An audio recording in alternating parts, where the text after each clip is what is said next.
I actually saw this delivered today, so I'm actually the first one to use this, aren't I? Yep.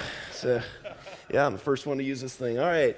For those of you guys who don't know me, my name is Dave. I am from Lexington, Kentucky, and my wife and I drove up here in last night's weather, and it was awesome. And it was so great to be here. I'm thankful to be here, actually. But it wasn't too bad. We had a great trip, and my wife will be here tomorrow for the marriage conference. I hope that you guys will all be here for that, because that is just my passion.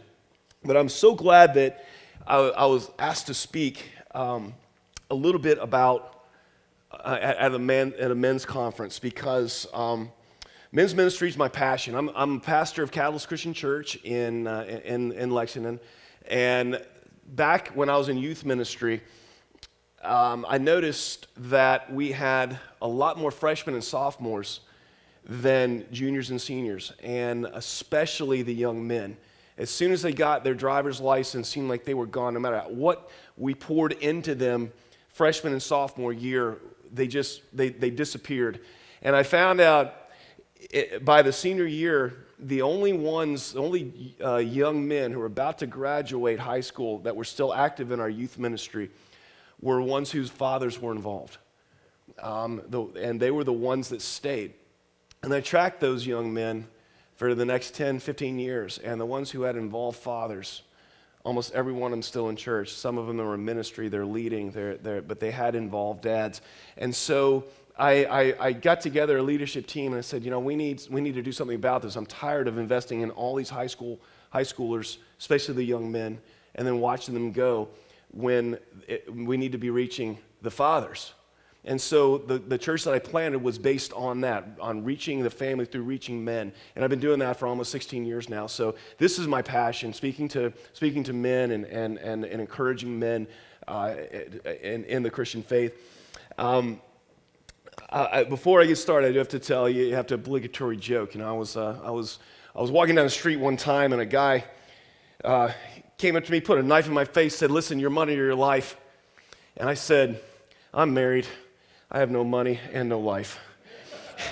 And he just looked at me and he said, "Come here, bro, come here." We hugged, and it was a beautiful moment. And so if you guys, please don't tell my wife I told that joke. She hates that joke.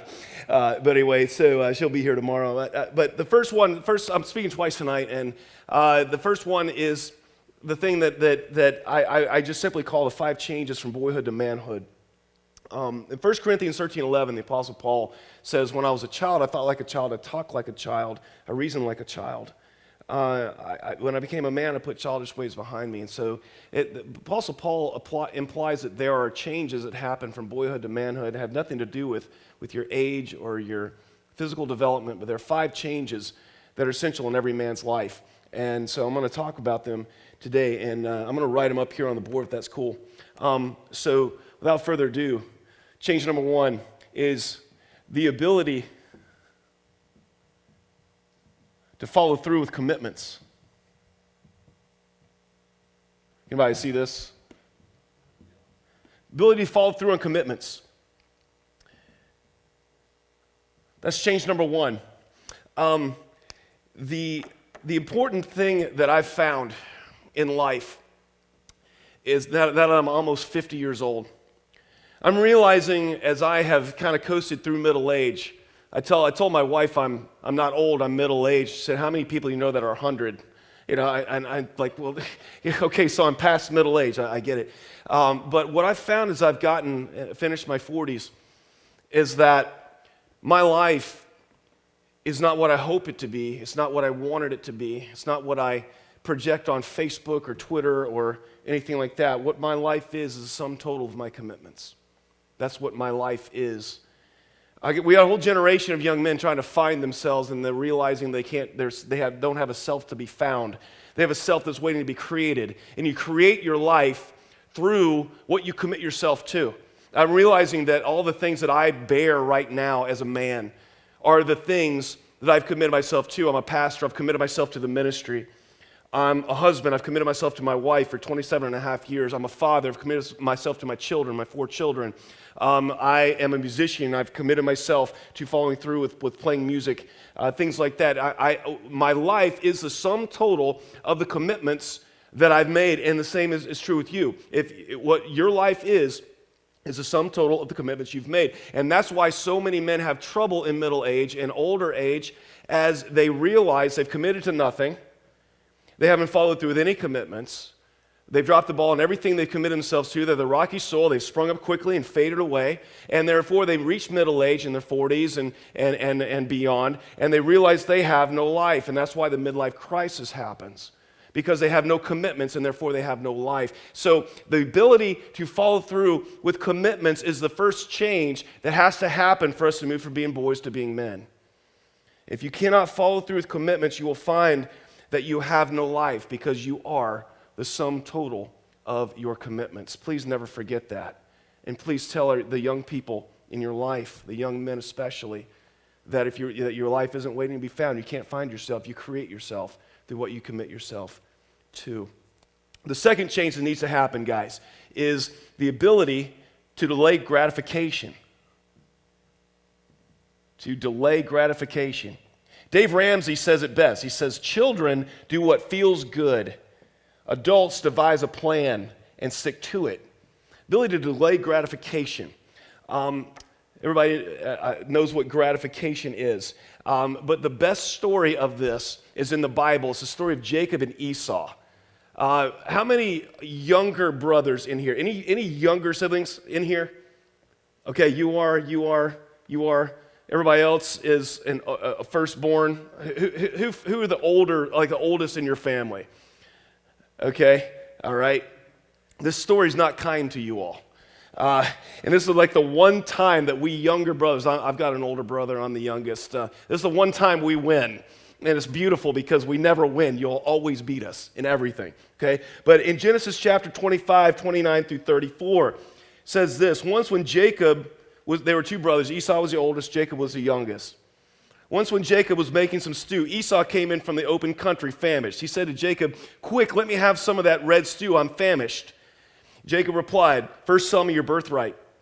"Look, I'm about to die," Esau said. "What good is the birthright to me?" But Jacob said, "Swear it to me first." So he swore an oath to him, selling his birthright to Jacob. Then Jacob gave Esau some bread and some lentil stew. He ate and drank, and then got up and left. So Esau despised his birthright. Now, in American culture, this doesn't really mean a whole lot to us. Well, let's take this apart, because this is highly, highly significant. And I wish that I had come up with this, but I borrowed this from a sermon that Andy Stanley preached a long time ago. See, guys, by citing my sources, I just knocked myself out of the running for Harvard president. I'm sorry. I was this close, but citing my sources. So Jacob's cooking some stew, and Esau comes in, and he's hungry. And he says, "Let me have some of that stew." Well, we younger brothers, we grow up with our older brother never needing us for anything. We're just a little annoying person. We're pushed aside. So when our older brothers need something from us, this is something worth cherishing. Okay? So Jacob says, "Well, first sell me your birthright." Well, a birthright back then was extremely valuable. It communicated 3 things. A birthright communicated, first of all, your position in the family. If you were the firstborn, you had the birthright, you got all the old man's money when he died. There was not this division it was birthright. It all called primogeniture in European cultures, where the firstborn got all the property, everybody else just didn't get anything in the inheritance. So it was, first of all, it was all the old man's money. It's your position in the family. Second is all the old man's money. So the leader of the family, all the inheritance. And then the third thing the birthright communicated was something like it was seen as a blessing from God. Like you were favored by God, that things would go well for you. So this is a big deal. Okay?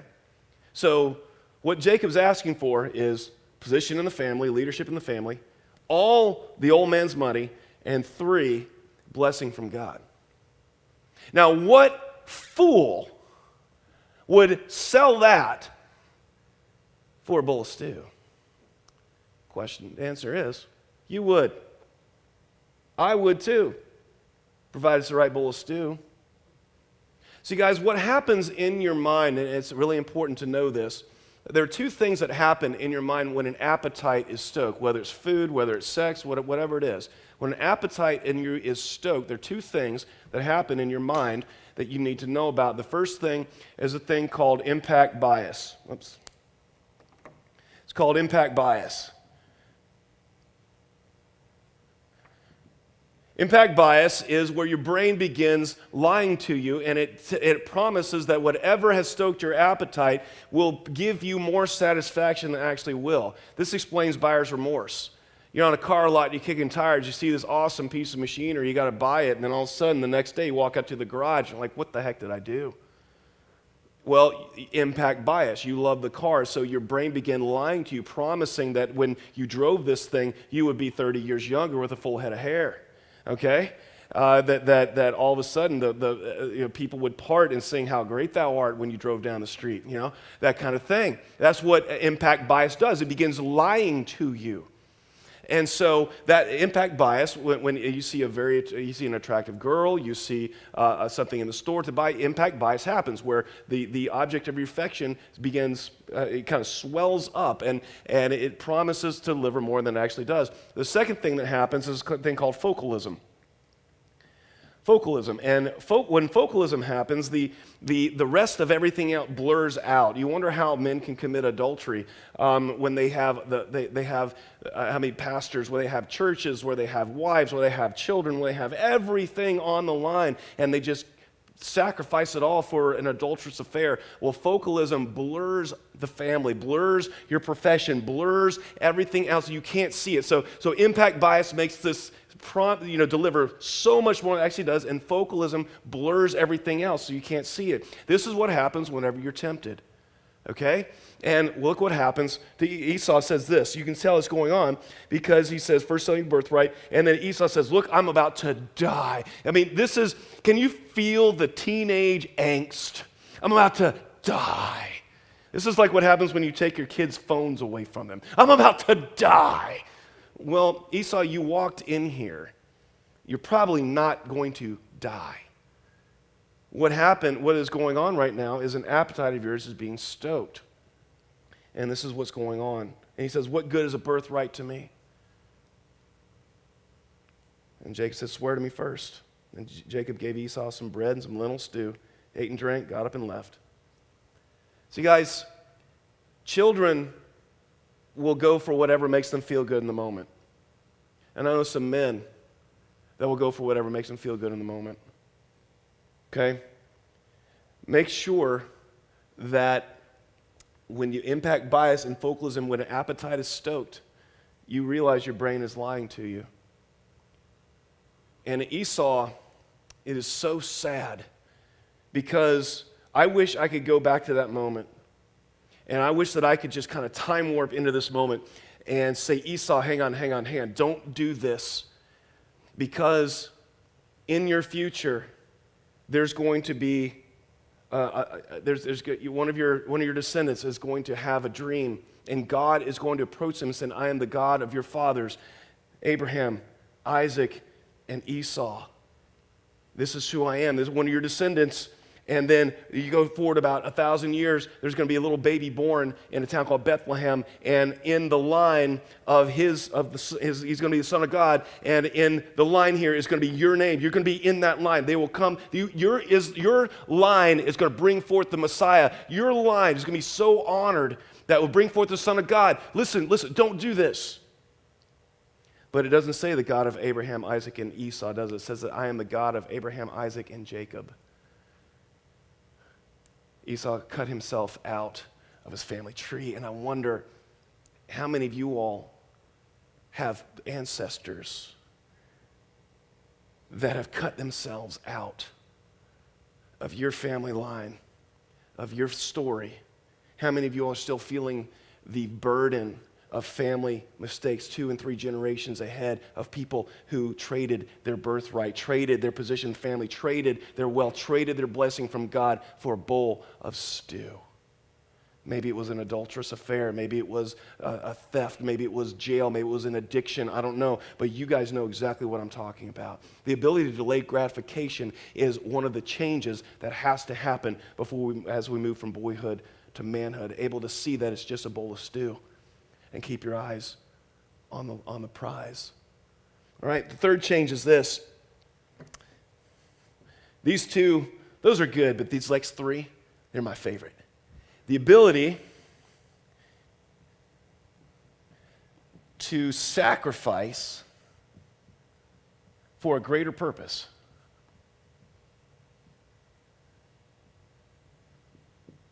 Ability to sacrifice for a greater purpose other than yourself, okay?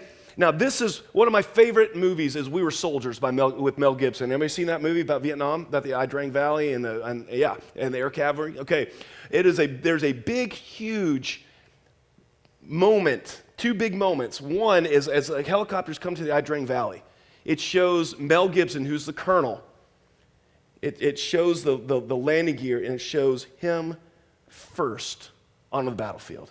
Did you all notice that? They make a big deal out of it. He's the first one there onto the battlefild. And then after the killing has been going on for 3 days and everything, and they're getting up, flying away, Mel Gibson looks around, and he's the last one on the helicopter.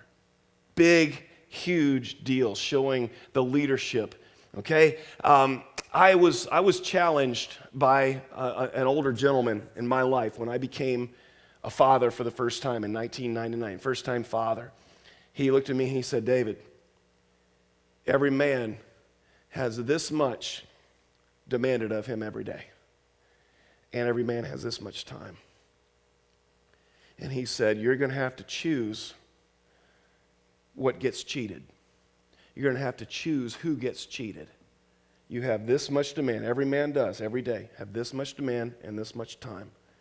And so you're going to have to choose who gets you and who doesn't. And a lot of times, us men, we run from thing to thing that calls our attention the loudest. The phone call at work, the deadline, everything like that. We run from urgent to urgent to urgent. And the guy told me, he said, don't forget this. He goes, we love our families with our hearts, but not with our schedules. And our families can't see our hearts. That stuck with me, you guys. Yeah, you love your family with your heart, but do you love them with your schedule? Have you been able to sacrifice for something greater? Have you been able to sacrifice what is lesser for what is greater? See, the definition of sacrifice is giving up something you love for someone or something you love more. That's what sacrifice is. And so I want to challenge you guys here, and I wish I came up with this too, but I didn't. This was from a retired Navy SEAL named Lieutenant Dave Grossman. He taught on this at a Bible study, and I was just so inspired I want to pass it on to you. He goes, there are three types of people in this world, okay? The first are sheep. Most people are sheep. Sheep kind of go, what do sheep do? They kind of go about their business. They don't bother anybody, kind of going about their business, doing their thing, okay? That's what most people are. And he said the second type of person is a wolf. And what do wolves do to the sheep, guys? Do the wolves have those sheep's best interests at heart? They thinking about the goodness of the sheep? No. The wolves kill the sheep. And if you don't think there are wolves out there, all eyes have been on Iowa for the last month. Not just the caucuses, but the school shooting, just a little bit away from here, right? A little bit north of here. And my church has been praying for you guys and for that school and everything. There are wolves everywhere, okay? But the third is sheepdog. Now, you canine experts, what is the difference genetically between a wolf and a sheepdog? Genetically, much different? Very, very little. About the same size. Same family, same muscular strength, same teeth, same everything, except one major difference. The sheepdog places his strength and his power and his aggression under the authority of the shepherd. The wolf uses his strength, speed, aggression to destroy. The sheepdog uses his strength, aggression, and power to defend. And men, I am calling all of you all to move into being the sheepdog in your home and in your church. Okay? Place your power, your strength, your height, your physical dominance under the authority of the shepherd and use that to defend those who cannot defend themselves. I'm the biggest one in my family. Well, until my daughters got married, my sons-in-law are monsters. One's 6'5", 300, is offensive lineman. The other one's 6'2", 240, baseball player. They're monsters. But until those young men entered my family, I was the biggest and strongest one. I'm taller than my wife. I'm stronger than my wife. My 2 daughters, my son, I'm bigger than they are. And that's by design. Not so that I can force my way, so that I can intimidate, so I can bully. God made me stronger and bigger for a reason, and made you bigger and stronger for a reason. And it was not to bully or intimidate or to force your own way. It was to stand between your family and your church and the world and say nothing gets at you except through me. I am a sheepdog, and all of my strength, my power, my physical size is now under the authority of my Lord and Savior, Jesus Christ, also known as the Great Shepherd, the Good Shepherd. And if that doesn't get you fired up, man, that's when you know as a man you start living. When you don't mind standing between the world and your family and letting your family sleep well at night, knowing that you're standing there. When my daughter was 10 years old, I realized how awesome this was. My oldest daughter, it was a thunderstorm. I went into her room to say goodnight to her. And she gave me a hug. I gave her a hug back, and she said this, and I quote, she goes, "Oh, Daddy, I always feel so safe when you hug me." I could have taken on a woolly mammoth then, man. You talk about adding fuel to your fire. That is when you know you have moved from being a boy to being a man, when the people in your family see you as protected. Now, what in the world am I going to do against a lightning bolt? I can't do anything against a thunderstorm, but that didn't matter to her. She knew her dad was there. And guys, that is when you know you move from being a boy to being a man, when you can sacrifice yourself for a greater purpose. And you can look at your family and say, I'm a sheepdog. When all of your strength and all of your power is no longer operating out of selfishness, we're operating out of sacrifice. That's when you really start living. Nothing gets your blood going more than that, guys, let me tell you. The fourth change that has to happen is the ability to be a provider.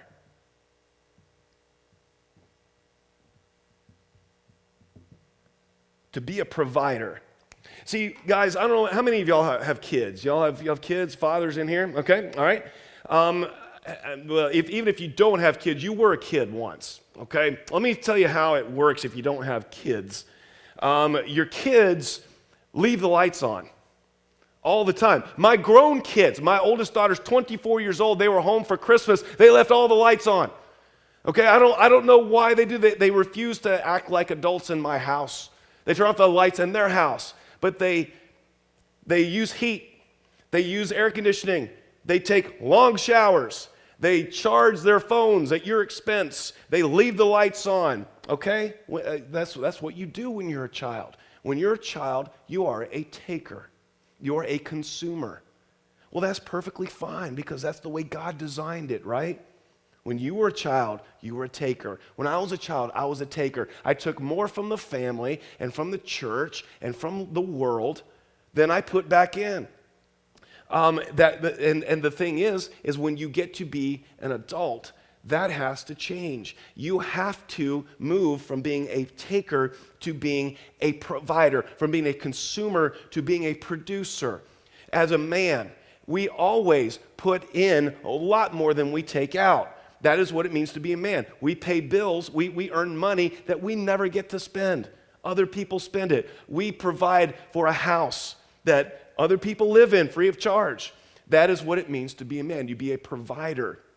I just want to, I know that Pastor Dan would love, let's say this, in the church. You're not here for you. You're not here to take. You're not here to be a consumer of religious goods and service, consumer of worship, consumer of the word. That is the part of a child. Now, obviously, we need to be fed and everything, but men, are you producing more for this church than you're taking? Are you producing disciples? Are you producing revenue? Are you tithing? Are you volunteering? Are you serving in ministry? See, guys, that's how you know you move from being a boy to being a man. When the church is better off for having you here. When the worship service, when the children's ministry is better off for having you involved. When the youth ministry is better off for having you involved. When the finances of the church are better than with you involved. Okay? If you are more a consumer than a producer, then I would highly doubt that you've moved into manhood yet. Okay? Not just in your family, in the church, in place of business and everything like that. How many hunters we got here?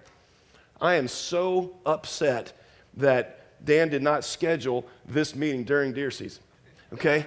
Because I am a deer hunter, and Kentucky deer ain't nothing like Iowa deer, okay? A big deer in Kentucky would probably, a really good sized one would probably weigh about 185, 190 pounds. Here, those are the does. And you guys got the monster deer here. And so I'm a hunter. My son and I do that together, and this year the Lord blessed us. We got 5 deer. We got each got a buck, and we got 3 doe. And you want to know the best day in the life of a hunter? It's not when you bag the buck. As awesome as that is, it's not that. You know the best day in the life of a real hunter? I don't do my own processing. You know, judge me if you want, but I would rather have professionals do it. So I take my deer to an Amish processor. He just does amazing stuff. And when that first deer comes back from the processor, it's a tradition in our family. My parents, my wife's parents, her brother, and kids, and then we have a huge feast. I do steaks, I make chili, we have brats made, bacon cheddar brats, oh yeah. And I just sit back and I watch the family enjoy. It's better watching them enjoy what I've hunted and what I've provided than it is even eating it myself. Hunters, how many hunters we got? You know what I'm talking about, don't you? Isn't that the greatest feeling in the world, watching your family and just enjoying? Isn't that awesome?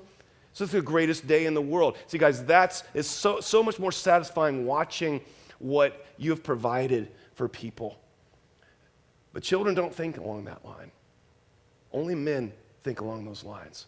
So we need to stop being consumers, and we need to start being producers, not just in our families, not just in our lives, in the church as well. I'm calling you men to start being producers in your churches as well. If you've been sitting in church for 40, 50 years, you've never made a disciple, never led someone to Christ, if you don't tithe, you don't volunteer, I'm wondering what you're doing. It's time to stop being a consumer, start being a producer, start leaving the world better than when you arrived. Now, the 5th change is this right here. The ability to reproduce your character in someone else. Your character in others. Ability to reproduce your character. Your character is the things that you value. Taking your faith, taking your work ethic, taking your values, and making them live in someone else. Children can't do this. Men can do this. Have you got any coaches in here? Any coaches? I'm a soccer coach. I've coached track. There is nothing more awesome than watching a young person that you've taught how to do a certain skill or certain thing go out on the field and do that. How many of you all have ever taught somebody something? Maybe a child taught somebody something? Yeah. How awesome is it watching them do what you've taught them? Isn't that the most satisfying thing in the world? It's incredible. My son's first deer. God has a real funny sense of humor. Actually, it's not that funny. Because the very first time he went out hunting, the very first time, 15 minutes we were in the stand, and a massive 8-point buck steps right out of the brush, My son drops him. And I show him how to field dress. And he looks up at me and he goes, Dad, this hunting thing isn't that hard. I don't know why you are so frustrated. You know, all you got to do is walk out, shoot the deer, Dad. That's all you got to do. And I'm like, son, you got to understand, this isn't how it is. Because I go out all the time, and a lot of times I don't see anything. Well, he first 15 minutes, still has a family record. That burns me up. 12-year-old kid got the family record. I haven't even gotten anything close. But I was able to show him how to field dress, pull and cut, pull and cut, pull and cut, how to field dress. Well, this past year, he's 17 now. He and his friends went out to a hunting spot on Sunday afternoon after church. And I went hunting with another friend, helping him on his property. And I get this FaceTime call from him. And he goes, Dad, look at this. He'd gotten a doe, nice doe. And he said, we're having trouble field dressing. His friend was holding. He said, will you just kind of watch me and give me some pointers? And I watched him do everything that I'd showed him to do. Split the sternum, this kind of thing, start pulling, cut. And I said, make sure that you're not splitting the stomach, all the stuff. And I watched him do on FaceTime everything I'd showed him how to do. And there was just nothing like it, you guys. It's incredible watching a skill that I taught him live and breathe in him. Watching my adult daughters who are married now, watching them take the values of marriage and everything and live them out. There's just nothing like it. If you have never had the joy of reproducing your character in someone else, you are missing the greatest thing in life. Watching your faith live in someone else, taking your work ethic and placing that in a younger person or a person at work and watching them carry it on and then watching them pass it on. I was told, I'm not a grandfather. You got any grandparents in here? Grandparents? Okay. I heard that being a grandparent is awesome. Yeah? Okay. Yeah, it's so much better than being a parent, apparently. Yeah. Well, so I don't have grandkids yet, but I have heard this and I believe it, that you don't know how good a father you are until you see how your grandkids turn out. Because if you have truly done your job as a father, then your children will be able to raise good children. Think about that. So if we have a two-generation mindset with parenting, everything changes, because now I have to reproduce my parenting in my child so that my child can parent. So guys, that's how you know you're a man.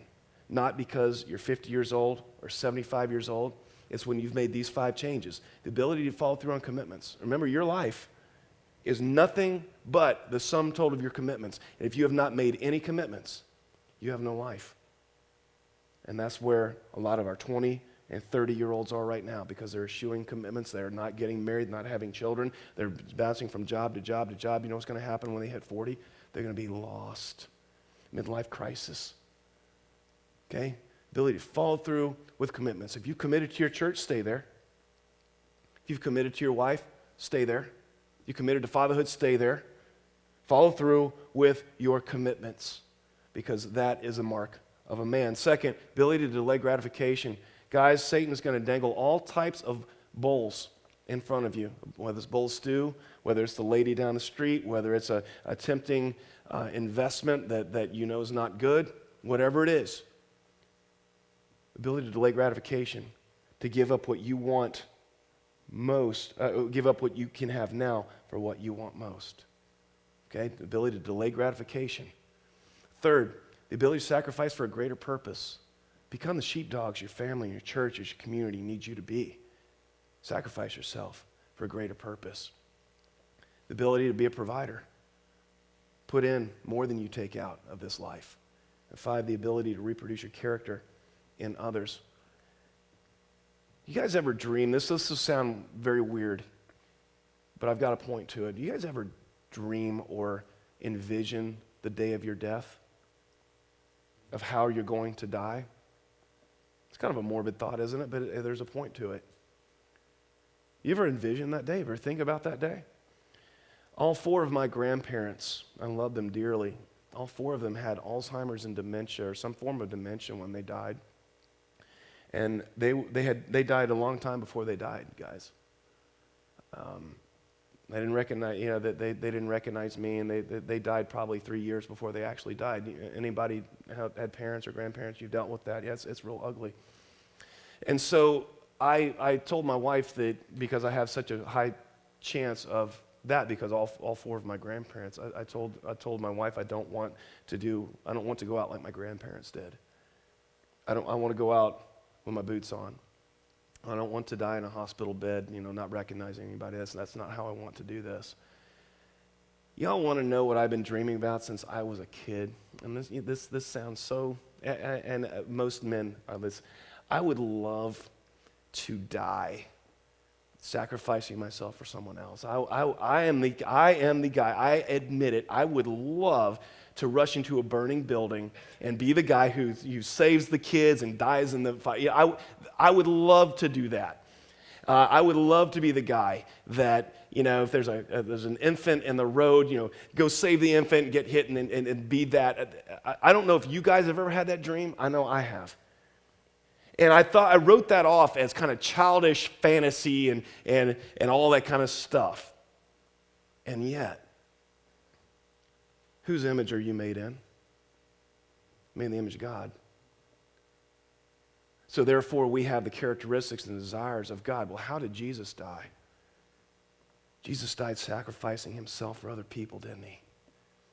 Jesus sacrificed himself for a greater purpose. Jesus is the one, he died for all of humanity. Guys, and the reason that you feel that way, you cannot tell me as men, you have not had that dream. The reason you have that dream is you were made in the image of God, and you were designed to sacrifice yourself for a greater purpose.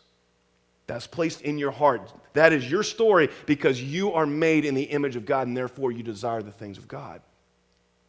And so many of us, so many men are living so selfishly, and we are living so far away from our hearts. We were designed to sacrifice. We were designed to die in the place of people because that's what God did. And that's what Jesus did. And we're made in his image. That's what we were designed to do. We weren't designed to be selfish. We were not designed to go after pleasure. We were not designed to have life all about us. That's not who we are. And if you're living that way, you're living so divorced from your heart. You were designed to sacrifice. You were designed to die in the place of other people. That's what we were designed to do as men. And when you embrace that, all of a sudden you begin living without fear, and you begin living on purpose. And that's my goal for every one of you. And that's my desire for every man in this world, to live like Jesus wants us to.